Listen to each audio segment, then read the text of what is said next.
கர்த்தருடைய பரிசுத்த நாமத்திற்கு ஸ்தோத்திரம். நமது பின்னே நம்மை காக்கிற தேவன் செய்தியுடைய செகண்ட் பார்ட்டை தியானிக்க இருக்கிறோம். ஜெபத்தோடு இந்த செய்திக்குள்ளே கடந்து செல்வோம். எப்படி நான் பாடுவேன், என்ன சொல்லி நான் துதிப்பேன், அம்மை எப்படி நான் பாடுவேன், என்ன சொல்லி நான் துதிப்பேன். ரத்தம் சிந்தி மீட்டவரே, இரக்கம் நிறைந்தவரே, ரத்தம் சிந்தி மீட்டவரே, இரக்கம் நிறைந்தவரே, ஐயா இரக்கம் நிறைந்தவரே, எப்படி நான் பாடுவேன், என்ன சொல்லி நான் துதிப்பேன். உந்தன் பாதம் அமர்ந்திருந்து ஓயாமல் முத்தம் செய்கிறேன், உந்தன் பாதம் அமர்ந்திருந்து ஓயாமல் முத்தம் செய்கிறேன், ஐயா ஓயாமல் முத்தம் செய்கிறேன். ஒபராரிவாரரா ஒபரிரிபரா ஒப்பரா உகரரா உலிரர ஊரரா வருகையில் எடுத்துக் கொள்வீர், கூடவே வைத்துக் கொள்வீர், ஐயா வருகையில் எடுத்துக் கொள்வீர், கூடவே வைத்துக் கொள்வீர், ஐயா கூடவே வைத்துக் கொள்வீர். எப்படி நான் பாடுவேன், என்ன சொல்லி நான் துதிப்பேன். உளையான சேற்றில் என்று தூக்கி எடுத்தவரே, உளையான சேற்றில் என்று தூக்கி எடுத்தவரே, ஐயா தூக்கி எடுத்தவரே. ரபரா ரபரரா ரக்க ரக்க ரகரா. இயேசுவின் நாமத்தினாலே ஜெபங்களை பிதாவே, ஆமென். கர்த்தருடைய பரிசுத்த நாமத்திற்கு ஸ்தோத்திரம். ஜானகி அம்மாள் பிரைஸ் எல்லாம். ஒரு செய்தியை தியானித்துக் கொண்டிருக்கிறோம். கர்த்தர் நம் பின்னே இருந்து காக்கிறார். நம்ம ஆடுகளை குறித்து நம்ம தியானிச்சோம். நம்முடைய ஆண்டவராகிய இயேசு கிறிஸ்து சொல்கிறார், என் ஆடு என் சத்தத்திற்கு செவி கொடுக்கிறது, நான் அதற்கு முன்பாக நடந்து செல்கிறேன் அப்படின்னு சொல்லி. யாரால் மாத்திரம் அந்த ஆசீர்வாதம் கிடைக்கணும்னா ஆண்டவருடைய ஆடுகளுக்கு மாத்திரம் தான் கிடைக்கும். சரி, இன்னைக்கு ஒரு பேசிக்கா நம்முடைய தேவனுடைய விசேஷமான ஒரு வல்லமை, அவருக்கு கோடிக்கணக்கான வல்லமை இருக்கு. நம்மளால புரிந்து கொள்ள முடியாத அத்தனை வல்லமை இருக்கு. நம்மளை பின்னே இருந்து காக்கிறார் அப்படின்னா அவருக்கு என்ன ஒரு ஸ்பெஷல் ஒரு பவர்.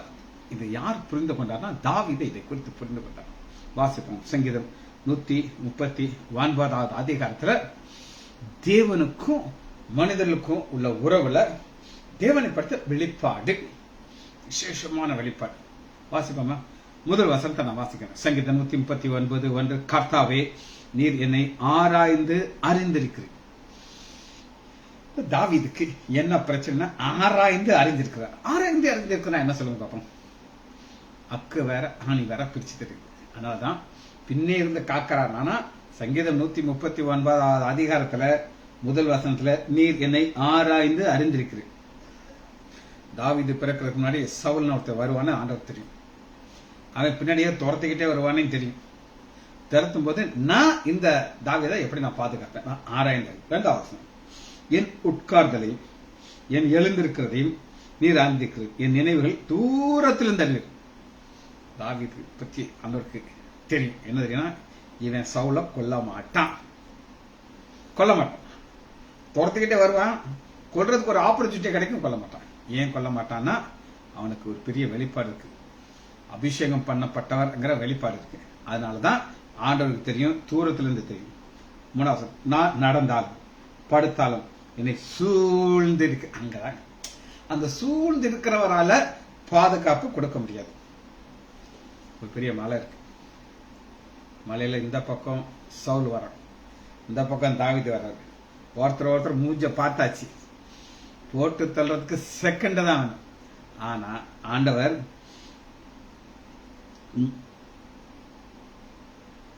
தூரத்திலிருந்து அறிந்திருக்கிறார், என் நினைவுகளை அவர் சூழ்ந்து இருக்கிறார். 3வது பாருங்க, நான் நடந்தாலும் என்னை சூழ்ந்திருக்கிறீர், என் வழிகள் எல்லாம் உமக்கு தெரியும். அவர் வழியை பார்க்கிறார். 2 காரியத்தை பார்க்கிறார். ஒரு பக்கம் தாவீது வர, ஒரு பக்கம் சவுல் வர. அந்த நேரத்தில் எதிரிகள் சவுலுடைய தேசத்தை அட்டாக் பண்ண வர்றாங்க. இப்ப விட்டுட்டு ஓடுறாரு. அப்ப முன்னாடியும் பின்னாடியும் பாதுகாக்கிறவரு வழியை தெரிஞ்சிருக்கிறார். இது அவரால் மாற்ற முடியும். அடுத்து பாருங்க,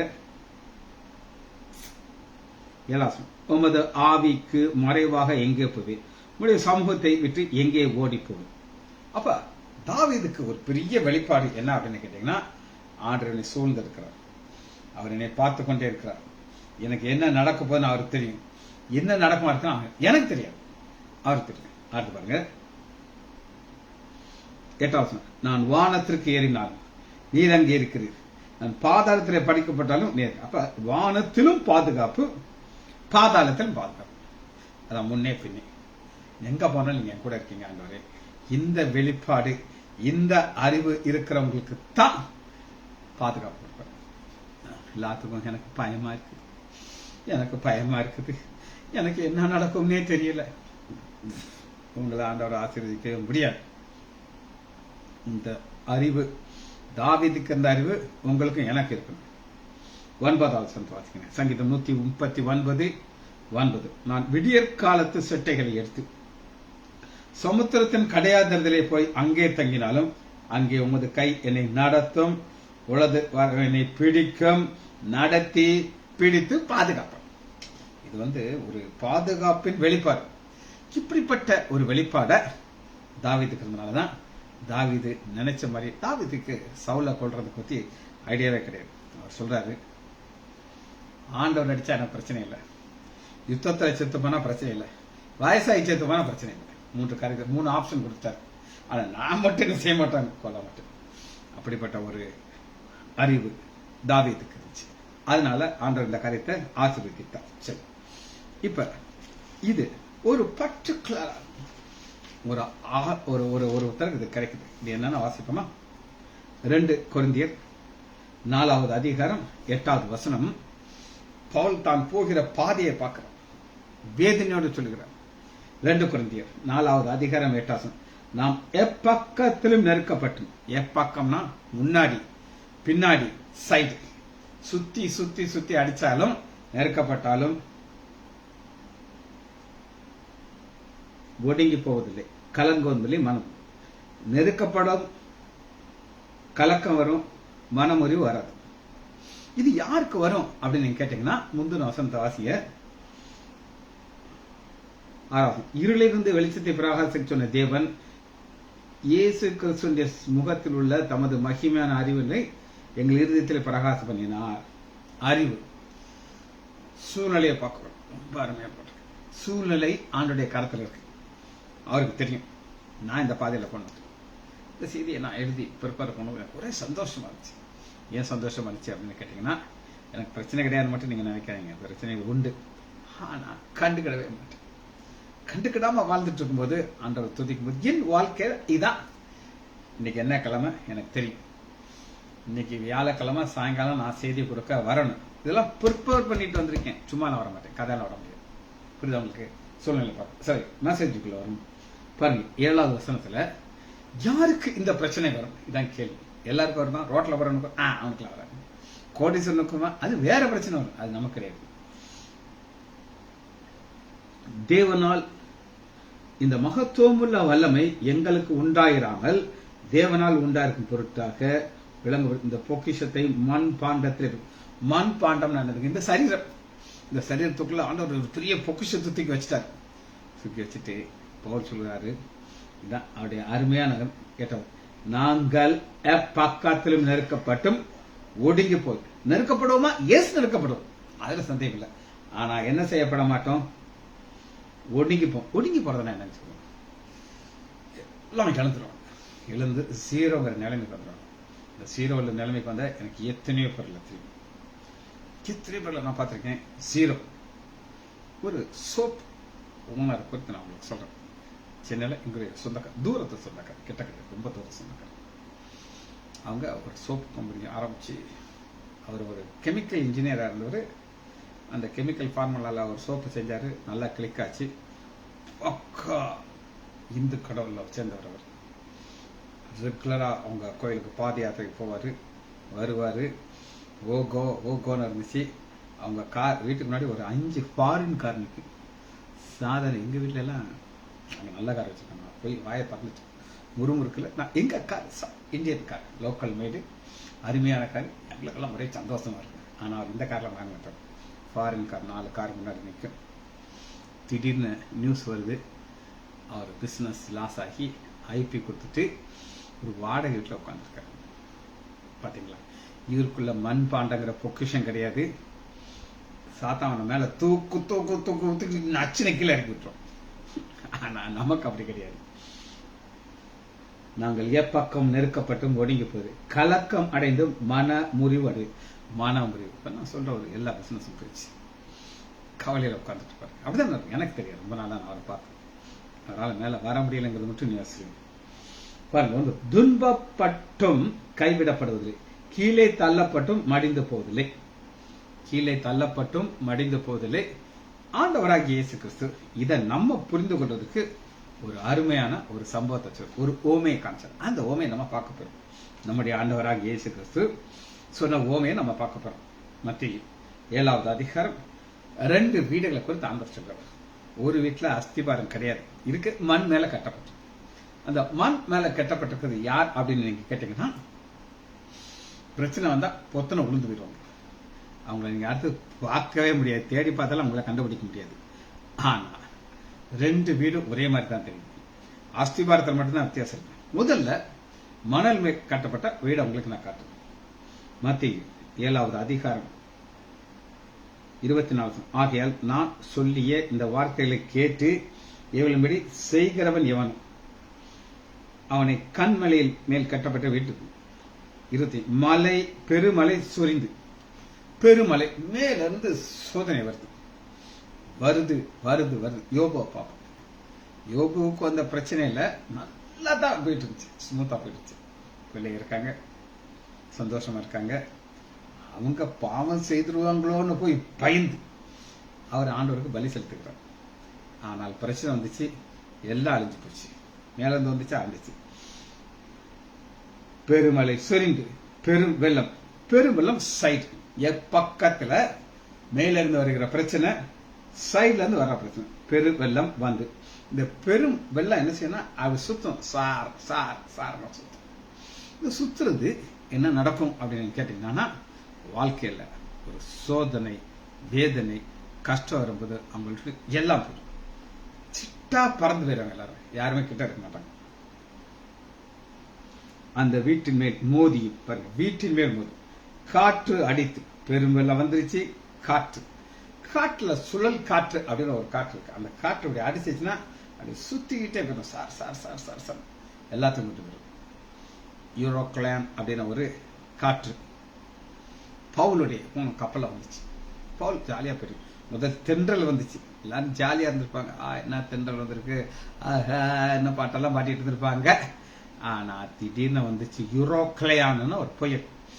இந்த புயல் வந்த உடனே எல்லாரும் ஆடிட்டாங்க.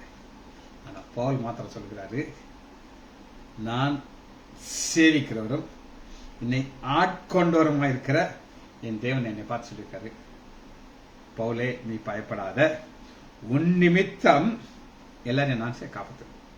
புயல் வந்துச்சா? எஸ் வந்துச்சு. எல்லாருக்கும் வந்துச்சா? பவுலும் மட்டும் வந்துச்சா? எல்லாருக்கும் சார்ஜ். பவுலும் மாட்டினாரா? மாட்டினார். ஆனா பவுல் சாப்பிடல. நைட்டு ஃபுல்லா முடிச்சிருக்காங்க. அவங்க மேல பார்த்தானா நட்சத்திரத்தை கூட பார்க்க முடியல, எந்த டைரக்ஷன்ல போகுதுன்னு தெரியாது. ஆனா அவருக்கு தெரியும் இந்த சூழ்நிலை ஆண்டுடைய கரத்துல இருக்கு. எப்பக்கத்திலிருந்து நாங்கள் நெருக்கப்பட்டாலும் மடிந்து போக மாட்டோம். ஏன்னா அவர் என்னை காப்பார், என்னை கொண்டு வந்து சேர்ப்பார், நிச்சயம் இருந்துச்சு. அதனாலதான் இதை சுத்தி அடிக்குது. அடுத்து பாருங்க 25. அந்த மீன் அது விழவில்லை. இதாங்க ஏன் விழவில்லை அப்படின்னு கேட்டீங்கன்னா, அது வார்த்தையின் மேல் கட்டப்பட்ட வீடு. இந்த வார்த்தைங்கிறது என்ன அப்படின்னு கேட்டீங்கன்னா, கண்மலையாகிய கிறிஸ்து கிடையாது. நல்லா கேட்டுக்கோங்க. அது என்ன சொல்றாருன்னா 26 வசனம், இவையின்படி செய்யாதிருக்கிறவன் எவன், செய்தவன் செய்யாதவன். 24 வசனம், இந்த வார்த்தைகளை கேட்டு இவள்படி செய்கிறவன். 2 தான் வித்தியாசங்க. இப்ப நான் உங்களுக்கு வசனத்தை சொல்றேன். வசனத்தை கேட்டு உங்க இருதயத்துக்குள்ள அது வந்து அது ஸ்ட்ராங் ஆகி ஒரு கான்கிரீட் பாட்ட மாதிரி போட்டு கிச்சனை உட்கார்ந்துருச்சுன்னா அசையாது. ஆனா ஆரோக்கியராஜ் சொன்னாப்புல சூழ்நிலையை பார்த்துக்கிட்டு இருந்தா பிரச்சனை ஆகும். ஒரு கதை பல வருஷத்துக்கு முன்னாடி நான் சொல்லியிருக்கேன், கொஞ்ச நாளா சொல்லல, அதனால திரும்ப சொல்றேன். புதுசா கல்யாணம் ஆன கணவன் மனைவி, அவங்க அந்த பொண்ணு வீடு ஒரு ஆத்துக்கு அந்த பக்கம் பரிசல் ரவுண்டா, அந்த பரிசல் ஏறி தான் போன கணவன் மனைவி 2 பேரும் பரிசல் உட்காந்துருக்காங்க. கணவன் ஒரு நல்ல ஒரு ஊழியக்காரர், அவரு அந்த அந்த அந்த துடுப்பை எடுத்துக்கிட்டு அப்படியே போயிட்டே இருக்காரு. கொஞ்ச நேரத்தில் தண்ணி கப்பான மேல ஆரம்பிக்குது, அப்படியே சுத்த ஆரம்பிச்ச உடனே அவரு தோத்திரம் ஏசுநாதா உமக்கென்றம் தோத்திரம் ஏசுநாதான பாட்டு பாடுறாரு. வீட்டுக்காரமாக பயம் வந்துருச்சு, எங்க இப்படி தண்ணி சுத்திக்கிட்டு இருக்கு, நீங்க பாட்டு ஆண்டவரை சோத்திரம் பண்ணிட்டு இருக்கீங்க. அவரு இந்த அக்கா புரியணுங்கிற கண்டி கத்தி வச்சிருந்தாரு. கத்தி எடுத்து மனைவி கழுத்துல அப்படி வச்சுக்கிட்டாரு. அந்த பாப்பா சிரிக்குது, கக்கா பொக்கான்னு சிரிக்குது. அவரு கேக்குறது பயமா இல்லையாமாங்கிறாரு. கத்திய தொண்டல் வச்சுக்கிற, கத்திய பார்த்தா பயமா தான் இருக்கு, ஆனா உங்க கையில இருக்கு. ஏன் மாப்பிள்ள நீங்க என்னை ஆசையா கல்யாணம் கட்டிட்டு வந்திருக்கீங்க, நீங்க என்னை குத்துவீங்க அப்படின்னு அந்த பொண்ணு சிரிக்கிறான். அதுதான் நானும் சொல்றேன், சூழ்நிலையை பார்த்தா பயமா இருக்கு, சுத்துது, முங்கலாம், எங்கனாலும் இது நம்மளை கொண்டு போய் சேர்க்கலாம். ஆனா இந்த சூழ்நிலை ஆண்டுடைய கருத்துல இருக்கு. எப்படி நான் உன்னை குத்த மாட்டேன் என்ற நிச்சயம் என் மேல இருக்கும், என் ஆண்டவர் என்னை கைவிட மாட்டார்ப்பா. அதனால நான் ஆண்டவர் துதித்து பாடிக்கொண்டிருக்கேன்னு சொன்னாரா. இதான் நம்ம பார்க்கணும். பிரச்சனை வருமா? வரும். அது எப்படி வரும்னு கேட்டீங்கன்னா, காற்று அடித்து அந்த வீட்டின் மேல் மோதியும் அது விழவில்லை. ஏனென்றால் அது கண்மலையின் மேல் அஸ்திவரம், கண்மலையின் மேல் அஸ்திவரம் போட்ட வீடை பார்த்துட்டோம். 27 மலை பெருமலை சொரிந்து பெருமெல்லாம் வந்து காற்று அடித்தது, வீட்டின் மேல் மோது விழுந்தது, முழுதுமா அழிந்து போச்சு, எல்லாம் போச்சு. இயேசு இந்த வார்த்தைகளை சொல்லி முடித்த பொழுது அவர் வேதபாரரை போதியாமல் அதிகாரமான டீச்சிங், நீங்க 100% அதிகாரமான டீச்சிங் நீங்க எடுத்துக்கிட்டீங்கன்னா, நீங்க எப்பக்காலும் நிற்கப்பட்டாலும் நீங்க என்ன செய்ய மாட்டீங்க, விழ மாட்டீங்க. சரி, இன்னொரு சம்பவத்தை நம்ம பார்க்க போகிறோம். யோவான் 21வது அதிகாரம் 22வது வசனம். இப்ப என்ன நடக்குது அப்படின்னு கேட்டீங்கன்னா, ஆண்டவராகிய இயேசு கிறிஸ்து உயிர்த்தெழுந்த இயேசு இவங்களுக்கு ஒரு டீச்சிங் சொல்லி முடிச்சிட்டார். சொல்லி முடிச்சுக்கிட்டு, நீ என்னை பின்பற்றி வா, 20வது வசனம் பாருங்க, 21, 22. அதற்கு இயேசு, நான் வருமளவும் இவன் இருக்க சித்தமா இருந்தாலும் உனக்கு நீ என்னை பின்பற்றி வா. இப்ப பேதுரு மறிக்க மாட்டான்னு சொல்லிட்டாங்க. யோவான் கேட்கிறாரு, இவன் விஷயம் என்னன்னு சொல்லி ஒரு சின்ன ஒரு அவங்களுக்குள்ள ஒரு சின்ன போட்டி எப்பவுமே இருந்துகிட்டே இருக்கும். பின்பற்றி வா அப்படிங்கிறாரு. அந்த பின்பற்றி வா அப்படின்னு சொன்னார்னா வேற யாரையாவது இப்படி அவர் கூப்பிட்டுருக்காரா அப்படின்னு நம்ம பார்க்க போறோம். ஆண்டவராகிய இயேசு கிறிஸ்து வேற யாராவது கூப்பிட்டாரா பார்க்க. பின்பற்றி நம்ம பின்ன குறித்து பார்த்துருக்கோம், அதுல வர்றதை குறித்து பார்க்கணும். எடுத்துக்கொள்ளுங்க, மத்தேயு 8வது அதிகாரம்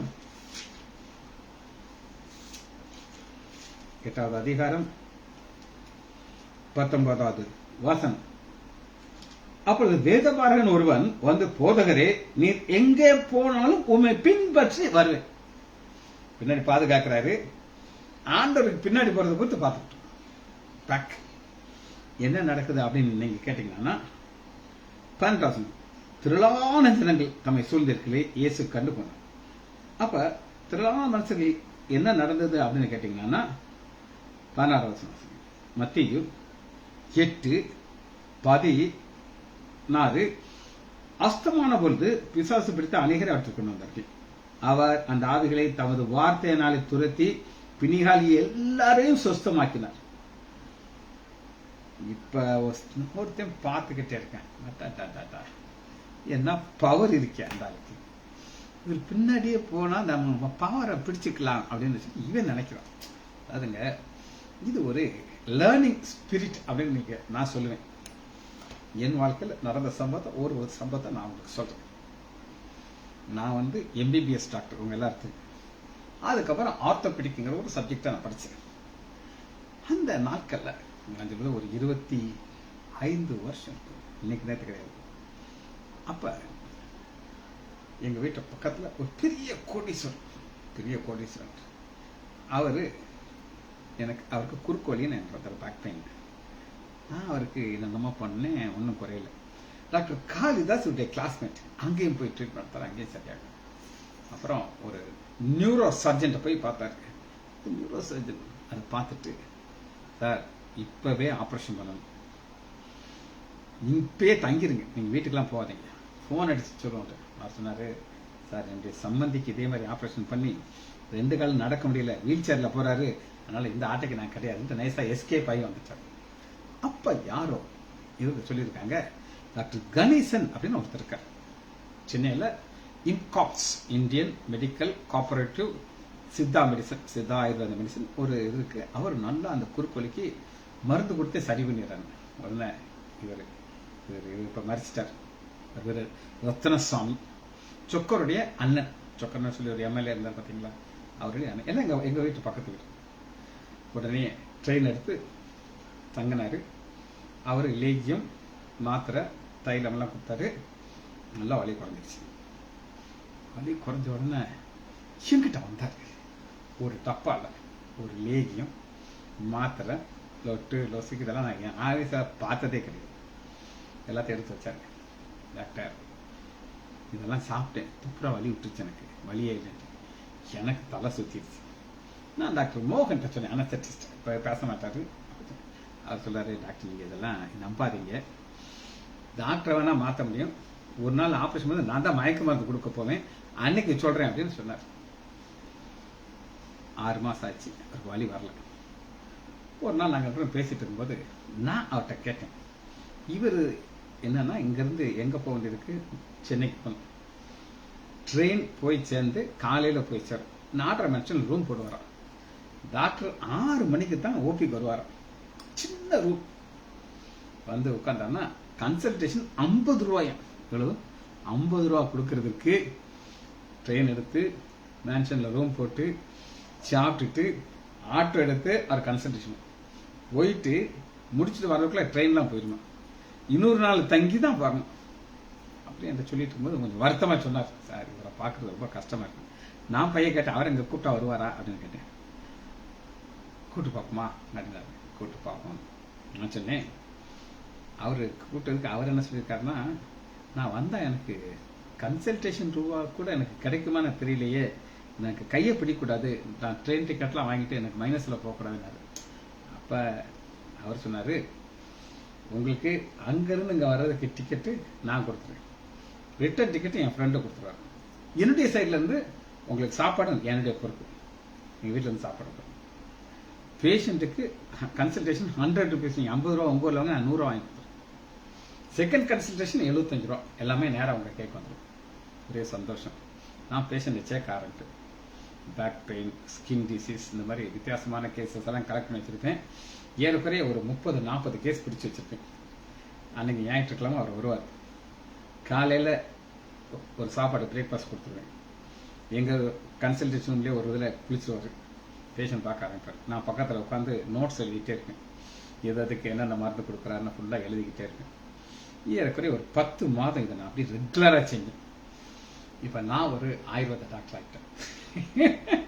அவரை பின்பற்றுறதுனால எனக்கு ஒரு பயங்கர ஒரு நாலேஜ் புரியுது. அவங்களை பின்பற்றுறது எதுக்காக இந்த கதை நான் உங்களுக்கு சொல்ல, இங்க எப்படி நான் அந்த டாக்டர் கணேசனை பின்பற்றி போய் போய் போய் அவர்கிட்ட இருக்கிற நாலேஜ் நான் வாங்கிக்கிட்டேன். அது மாதிரி இங்க ஒருத்தர் இருக்கான் வேதபாரகர், இவன் பார்க்கறான் என்னையா என்ன நடக்குதுன்னு பாத்தீங்கன்னா, 8வது அதிகாரம், மத்திய 8வது அதிகாரம் 16 வருஷம் பிசாசு பிடித்தவன் துரத்துறாரு, அசுத்தாவியை துரத்துறாரு. பின்னாடி 3 பிசாசு, அசுத்தாவி, நோய், 3க்கும் 3 டெக்னிக் அவர் வச்சிருக்காருயா. பின்னாடியே போனா நான் கத்துக்கிட்டு நான் கோடீஸ்வரன் அவன் பிளான் பண்ணிருப்பான். அதனாலதான் 19 அப்பொழுது வேத பாராயணன் ஒருவன் வந்து, போதகரை நீ எங்க போனாலும் பின்வரும். அதற்கு இயேசு தெரியும், நீ என்ற தொழில் கத்துக்கலாம் நீ நினைச்சு வர்ற, சிஜி டாக்டர் கத்துக்கிட்ட மாதிரி எந்த கத்துக்கலாம் முடியாது உனக்கு. இயேசு, நரிகளுக்கு குழிகளும் ஆகாயத்து பறவைக்கு கூடுகளும் உண்டு, மனுஷகுமாரனுக்கோ தலை சாய்க்க இடமில்லை. ஆனா இவனை துரத்தி விட்டுட்டு சீசன் என்ன சொல்றா பாருங்க, அதுக்கு சீசன் வேற ஒன்று, ஆண்டவரே நான் முன் போய் என் தகப்பனை அடக்கமான உத்தரவு. அதுக்கு இயேசு மரித்தோர் மறக்கிறது, நீ என் பின்பற்றி வா. சீசனுக்கு வேற, பணம் சம்பாதிக்கணும் வேற. இப்ப பின்பற்றி வர்றதுக்கு நோக்கம், மோட்டிவ் ரொம்ப முக்கியம்.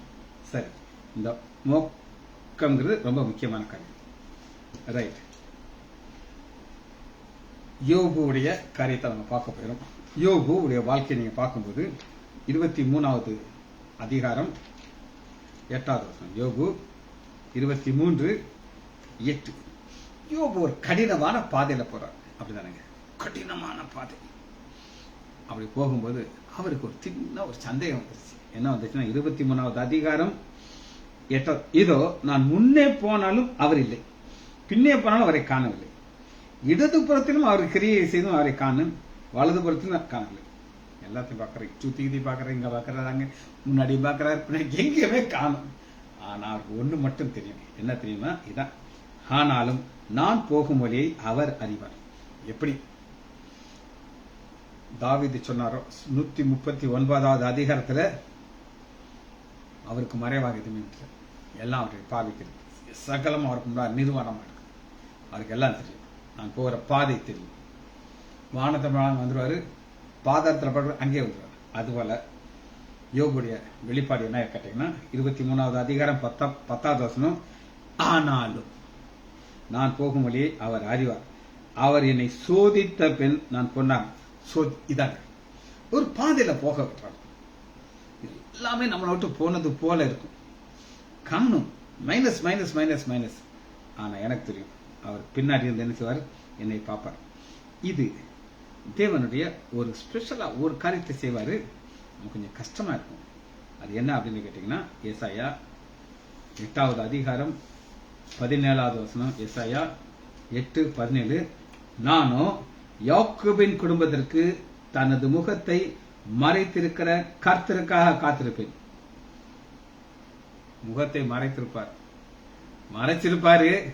ஆனா பார்த்துட்டு இருக்காரு. எனக்கு அவர் முகத்தை பார்க்க முடியாது, ஆனா நான் போகிற வரைய அவருக்கு தெரியும். போகிற இடத்துல நான் எப்படி இருப்பார்னா, பொன்னாக விளங்குவேன், அது சந்தேகமே கிடையாது. இந்த பாதையில நான் போகிறதுக்கு அநேக கஷ்டங்கள் உண்டு, ஆனாலும் அவர் கொண்டு வர பாதையை அவர் நிறைவேற்றி முடிப்பார். சரி, இன்னொரு காரியத்தை நம்ம பார்த்து இந்த செய்தியை முடிக்க போறோம். ஆதியாகமம் 31வது அதிகாரம். இது லாபான், யாக்கோபு நல்லா தெரியும், மாமனார் வந்தாச்சு. மாமனார் இவர் எத்தனை ஏமாத்துவாரு, ஆனா மாமனார் என்ன செய்தார் அப்படின்னு கேட்டீங்கன்னா, இவரை ஏமாத்துறாரு, சம்பளத்தெல்லாம் ஏமாத்துறாரு. இப்ப அடுத்து யார் ஏமாத்தினா அப்படின்னா, அப்படியே மகள். 31வது அதிகாரம் 12வது வசனம், தான் 16 சம்பாதித்த மிருக ஜீவன்களாகிய மந்தைகள் அனைத்தையும் தன் பொருள் எல்லாவற்றையும் எடுத்துக்கொண்டு கானான் தேசத்தில் இருக்க லாபான் பொருள். அந்த நேரத்தில் ராகேல் தன் தகப்படைய சொர்க்கத்தை திருடி வச்சுக்கிட்டான். மாத்தி மாத்தி ஏமாத்துறாரு. யாக்கோபு யாரை ஏமாத்துவாரு? அப்பா ஏமாத்துவார். மாமனார் என்ன செய்வாரு? இவரை ஏமாத்து. இப்படி ஏமாத்தி ஏமாத்தி போகும்போது ஆண்டவர் பார்த்துக்கிட்டு இருக்காரு. என்ன சொல்லுகிறார் அப்படின்னு கேட்டீங்கன்னா, 24 ஆதியாகமம் 31:25 24 ஆண்டவர் பாதுகாப்ப எச்சரிப்பா கொடுக்கிறார். பாதுகாப்பு. ஆனா அந்த எச்சரிப்பு வார்னிங். அன்று ராத்திரி தேவன் சீரியன் தேசனாகிய லாபான் சொப்பனத்திலே தோன்றி, நீ யாக்கோபோடு தீமையை அன்றி நன்மையை அன்றி தீமையை ஒன்று பேச, நல்லதை மட்டும் பேசணும் பார்த்துக்கோ, அடிச்சு பிடிவேன் கொண்டு பிடிவேன் என்ன பார்த்து உன்னையும் காரியம். பின்னாடி என்ன பாதுகாக்கிறாரு இவருக்கு தெரியுமா? தெரியாது. மாமனாரை த்ரட்டன் பண்ணி வச்சிருக்காருன்னா ஏன் அப்படின்னு நீங்க கேட்டீங்கன்னா, யாராவது ஒருத்தருக்கு ஒரு கோபம் இருந்தானா எல்லாத்தையும் காட்டிடுவாங்க. அதனால இந்த பாதையில வரும்பொழுது என்ன நடக்குது அப்படின்னு கேட்டீங்கன்னா, 49வது வசனத்துல இந்த லாபான் என்ன சொல்றான் அப்படின்னு கேட்டேன். அதான் ஆச்சரியமா இருக்கு. இப்ப பின்னாடி ஆண்டவர் காக்கிறவர் இப்ப நடுவில் நிக்கிறாருங்க. ஆதியாகமம் 31வது அதிகாரம் 19வது வசனம், கர்த்தர் எனக்கும் உனக்கும் நடுவில் நின்று கண்கண். நடுவில் வந்துடுறாரு. நடுவில் வந்துட்டா நான் ஏதாவது செய்ய முடியுமா? சும்மாவே சொப்பனத்துல தோன்றி பல்ல உடச்சு பார்த்துப்போம் மரியாதையாரு அப்படின்னு சொன்னவரு நடுவில் நிற்கிறார். நடுவில் ஏதாவது செய்ய முடியுமா? இடி இவன் பின்னாடி வரக்கூடாதுன்ட்டு ஆண்டவர் என்ன செய்யறாரு அப்படின்னு கேட்டீங்கன்னா 51 பின்பு லாபான் யாக்கோபை நோக்கி, இதோ இந்த குவியலையும் எனக்கும் உனக்கும் நடுவாக நான் நிறுத்திய தூண், தீங்கு செய்ய நான் இந்த குவியலை கடந்து உன்னிடத்தில் வராதபடி நான் உன் பின்னாடி வராம நானே ஒரு வேணாம். நான் அவன்கிட்ட பேசிட்டேன். இப்ப அவன் என்னைய நடுவில் நிப்பாட்டிட்டு ஆண்டவருக்கு பதில் ஒரு தூணை நிப்பாட்டுறான். வராதபடிக்கு நீ இந்த குவியலை கடந்து என்னிடத்தில் வராதபடிக்கு இந்த குவியல் சாட்சி இருக்கு.